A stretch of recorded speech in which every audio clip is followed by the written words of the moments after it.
Thank you all for coming. I realize we're competing with a mega event on Tiananmen Square somewhere else on the campus, so I'll try and make it worth your while to be here. What I'd like to talk about is the Indo-Pacific region and what's going on there, the massive area of the world from the east coast of Africa all the way across the Pacific Ocean, north and south, from Japan to Australia, et cetera, which is supposed to be the area of the future where the largest middle class is growing, where we want to do business, and in my opinion, where an awful lot of problems reside now. China, North Korea, and Russia seek fundamental changes in the international operating system. 5 countries out there have nuclear weapons, most notably North Korea, who proved willing and capable of deploying and employing a weapon of mass destruction, in this case, VX nerve gas in Malaysia in February of 2017. The rulers of North Korea and China are there for life. They'll leave office only by coup or by coffin, and compromise is impossible. China's territorial creation and acquisition, theft of intellectual property threatens the international system. China declared undisputed historical sovereignty over the entire South China Sea, an area half again larger than the Mediterranean Sea. Imagine if Libya or Italy had declared ownership of the Mediterranean. Xi Jinping's New Year's speech was all about Taiwan and the clock running out on reunification. There was a clear threat there. Xi publicly called for Taiwan to rejoin China under the one country, two systems model that's been discredited in Hong Kong, where they first applied it.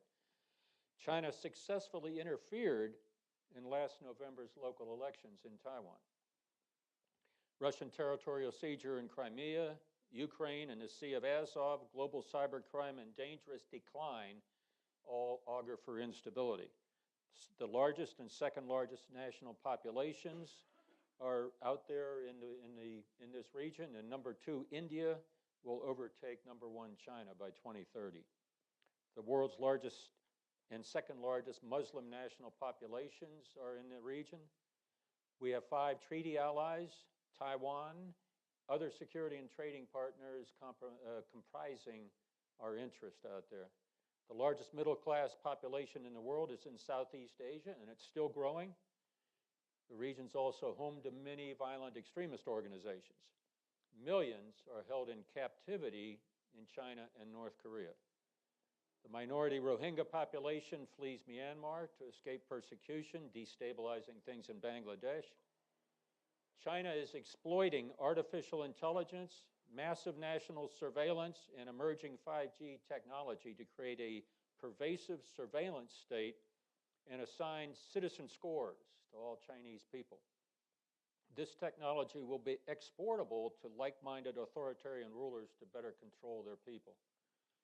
Our adversaries deploy political, diplomatic, economic, paramilitary, legal, and military coercion just below the level of conflict. China's paramilitary forces, their Coast Guard, and the People's Armed Forces Maritime Militia are consolidating control over the entirety of the Yellow Sea, the East China Sea, and the South China Sea.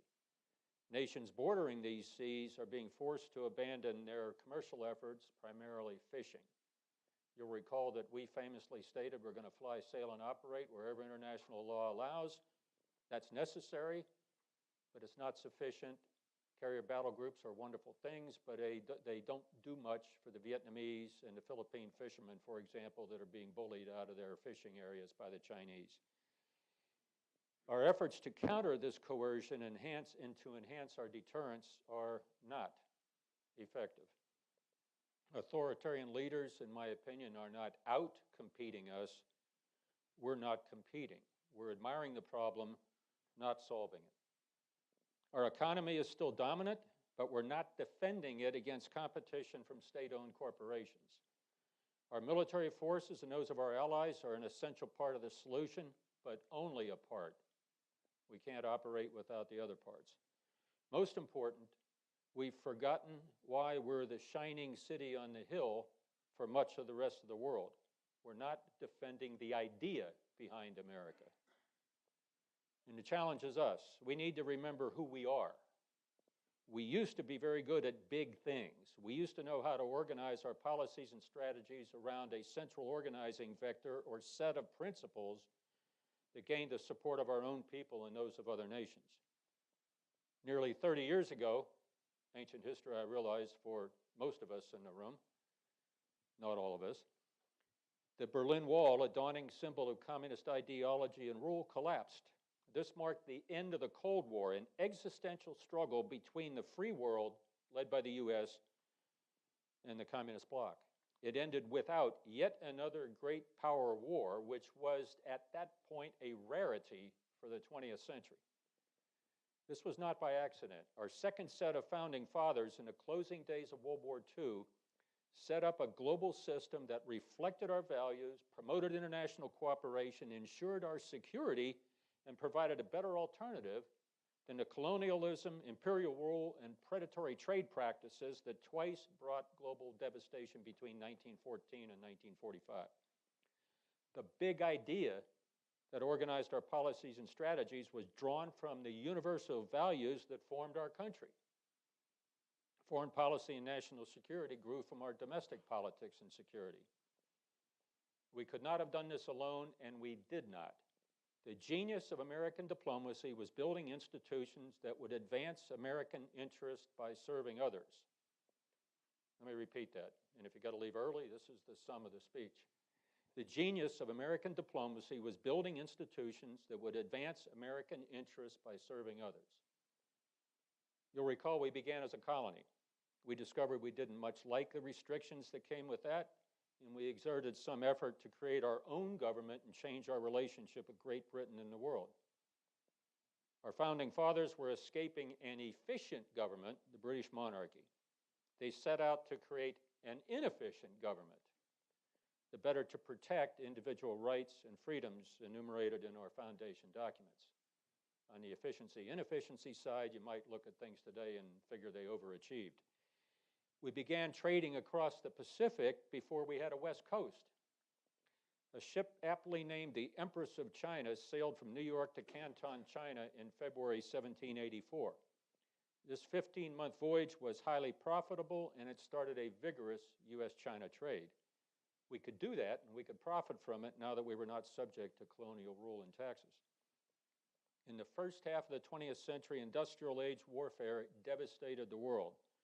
The age of imperialism, colonialism, totalitarianism, fascism, Nazism, communism, you get it, restrictive trade practices, and blood and soil nationalism destroyed empires, nations, and millions of lives. In 1914, when war was considered illogical and unlikely, an itinerant worker killed Archduke Ferdinand and his wife in Sarajevo. He sparked an unexpected war of unprecedented carnage. More than 8 million died fighting the war, and perhaps 13 million civilians died as a result of the conflict. 4 major empires, each bearing responsibility for the war, collapsed. The Russian, the Austro-Hungarian, the German, and the Ottoman. The Versailles Treaty, signed in 1919 on the anniversary of the Archduke's assassination, marked the formal end of this world war. We assumed the world was now safe for democracy, that the threat was no more.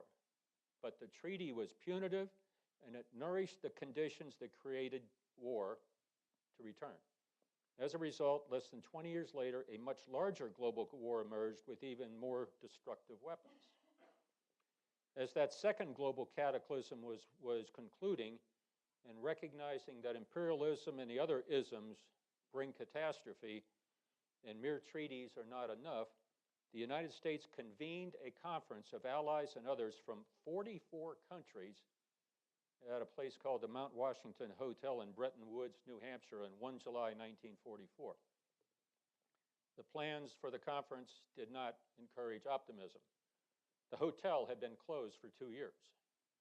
The town was so small that mail did not have to specify a street, just a name. We had 1 month to prepare for more than 700 delegates from 44 countries. The hotel manager took a bottle of liquor and locked himself in his office, never to reappear again until the conference was over. President Roosevelt chose this location because its isolation from Washington meant less interference from home governments, for all the countries attending. Their embassies were nowhere near Mount Washington. And there was no entertainment in this small town, so there's nothing to do but work. And, by the way, President Roosevelt wanted the Republican senator from New Hampshire to vote yes for the United Nations. The goal was no less than the design of an international security and global economic structure for the post-war world, one that would make the world safe for democracy and support free trade, prosperity, and peace. Recall that this conference occurred less than a month after the Allied invasion of Europe at Normandy. In the Pacific, the Battle of the Philippine Sea was over, but the invasion of the Philippines and the battles for the Marianas and for the Japanese homeland territories of Iwo Jima, Okinawa, and mainland Japan still lay ahead. While Allied victory was not assured, it was still probable. We actually did planning and organizing to win the peace in those days before we were assured that we'd win the war. I submit that that's an art that we've lost in the subsequent years. The Bretton Woods Conference created the Bretton Woods Economic Agreement of 1944. Among its achievements, the International Monetary Fund, the International Bank for Reconstruction and Development, the General Agreement on Tariffs and Trade, which led to the World Trade Organization, open markets, free trade, stable currencies, and collective defense. It attempted to end economic nationalism and protectionism. It promoted anti-colonialism and self-determination, much to the frustration of a couple of our important allies. Democracy promotion and support of free peoples everywhere was an explicit part of these agreements. This affected allies as well as enemies. The end of imperial preference and the end of colonial empires badly aggrieved France and Great Britain, but end they did. The old order didn't die necessarily quietly, but following the end of the war, the old order did die in India, Egypt, Palestine, Israel, Indochina, Africa, Asia, and everywhere else. The new system has been called the liberal international order. It has lately been changed and most recently called the free and open Indo-Pacific, partly as a result, in my opinion, of changing political language in the United States. Liberal has taken on a meaning that was not intended in the original construct. Another description of this system is the rule of law. In the wake of World War II, we briefly enjoyed a unipolar moment by virtue of our situation as the only undamaged major power. It lasted only a brief 5 years as our major assumptions proved wrong. The Soviet Union and Uncle Joe Stalin did not prove to be cooperative. The Soviets blockaded West Berlin to force us out. We airlifted supplies to the population and kept our forces in West Berlin. Significant, especially in those days, Germany had just ceased being our enemy. The Soviets subjected much of Eastern Europe and exploded their own atomic weapon. In China, the Communist Rebellion defeated our wartime ally, Chiang Kai-shek, and USSR-backed forces in North Korea invaded South Korea, and U.S. military forces returned to Asia and to Europe. But what did survive was the Bretton Woods agreements. In support of this new order, we provided significant resources to Europe through the Marshall Plan to help her war-torn countries rebuild and resist communist coercion. If a lend-lease during the war was, quote, the most unsorted act in history, unquote, according to Winston Churchill, the post-war Marshall Plan had to be a close second. Japan's post-war constitution emerged in support of and in the spirit of the Bretton Woods Agreement. This system allowed Japanese industry, talent, and devotion to the nation to achieve Asia's first economic miracle. This system is what allowed the U.S. and what we used to call the free world to endure throughout the Cold War and its many hot campaigns and to prevail in the existential struggle with the Soviet Union without yet another great war. The collapse of the Soviet Union put paid, at least temporarily, to Karl Marx's vision of communism as a global government. It also led us to believe, again, just as we had at the end of World War I and World War II, that there was nobody left to fight and no longer any challenge to the liberal democratic order. One great scholar with a solid California connection, Francis Fukuyama, declared, quote, What we may be witnessing is not just the end of the Cold War or the passing of a particular period of post-war history, but the end of history as such, that is, the end point of mankind's ideological evolution and the universalization of Western liberal democracy as the final form of human government. Wow, we used to talk like that in those days. We believed that back in the day. We thought we were in another unipolar moment and the last villain had been vanquished and life was going to be good. In this heady atmosphere, we once again felt the world was safe for democracy. We assumed that China's reintegration into the global economic system would liberalize China as it became prosperous. We read positive motives in Deng Xiaoping's personal diplomacy, and we read meaning into cryptic statements like "to get rich is glorious" and "hide and bide." But we were, until recently, slow to notice that China, under Deng's successors, was not fulfilling our hopes of the triumph of Western liberal democracy. President Xi believes the state must have the strongest role, and an increasing economic power should drive political and military power. State control of economic power is China's model. Xi wants to drive the U.S. away from Asian defense and trade. The China model of economic growth without political liberty is believed to be superior to the global order that we and our allies created. As China and other authoritarian states rise, we're losing what we gained. Freedom House declares that political rights and civil liberties have declined around the world over the last 13 years. 1/3 of the Association of Southeast Asian Nations, the center of the world's fastest growing middle class, is dominated by Beijing. Why did we lose our way? Because we thought that liberal democracy's dominance was assured.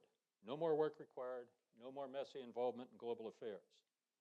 With the collapse of the Soviet Union and its empire, we, the United States, lost the object, the central organizing principle that compelled, shaped, and coordinated our policies and strategies from about 1950 until 1990. We have yet to replace it.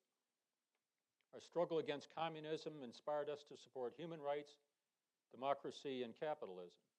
We backed our principles with foreign aid and investment that developed both capabilities and capacity, and we got far more back from our investments over time than we put in. We promoted unity and helped the world adopt a better way. Germany and Japan, recent enemies, became economic miracles. We spoke eloquently through rhetoric and action to captive populations and nations with authoritarian rulers. South Korea moved from a military dictatorship to a robust, vigorous democracy, and by the way, a prosperous one. Taiwan ended martial law and military dictatorship to become another Asian democratic and economic success story. Some who survived political captivity speak eloquently to us now. Natan Sharansky, a political prisoner of the Soviet Union for 9 years, speaks about free societies and what he calls fear societies and dictators. Quote, "When we are unwilling to draw clear moral lines between free societies and fear societies, when we are unwilling to call the former good and the latter evil, we will not be able to advance the cause of peace, because peace cannot be disconnected from freedom. The only peace that can be made with a dictator is one that must be based on deterrence. For today, the dictator may be your friend, but tomorrow he will need you as an enemy." End quote.